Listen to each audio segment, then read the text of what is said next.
Yung lang baka seryosohin niyo po yung maingit kayo, please. Tsaka Respeto rin sa mga single. gusto ko, siya na. Oo. Wala nang iba.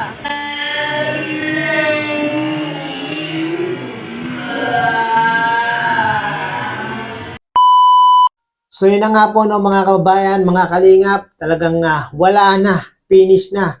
Talagang the feeling is mutual para kay Ruel at kay Rachel Morales. No? At talagang ang sinabi ni Rachel Morales ay si Ruel lang at wala nang iba ang gusto niyang makatuluyan. No?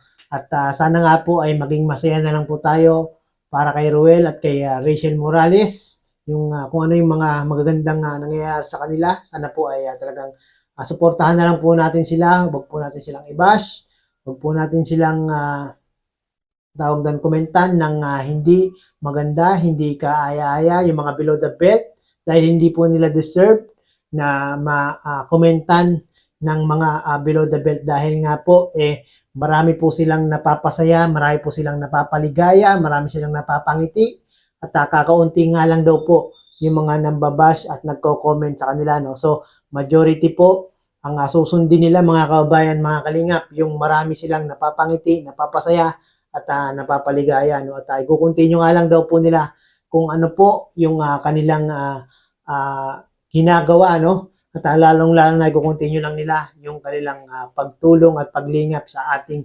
mga kababayan. So, mga hindi po nakapanood ng video na ito, pakipanood nyo po sa YouTube channel ni Roel of Malalag.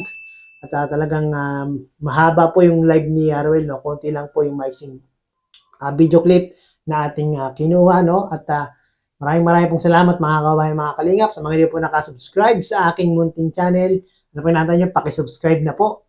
Bye-bye!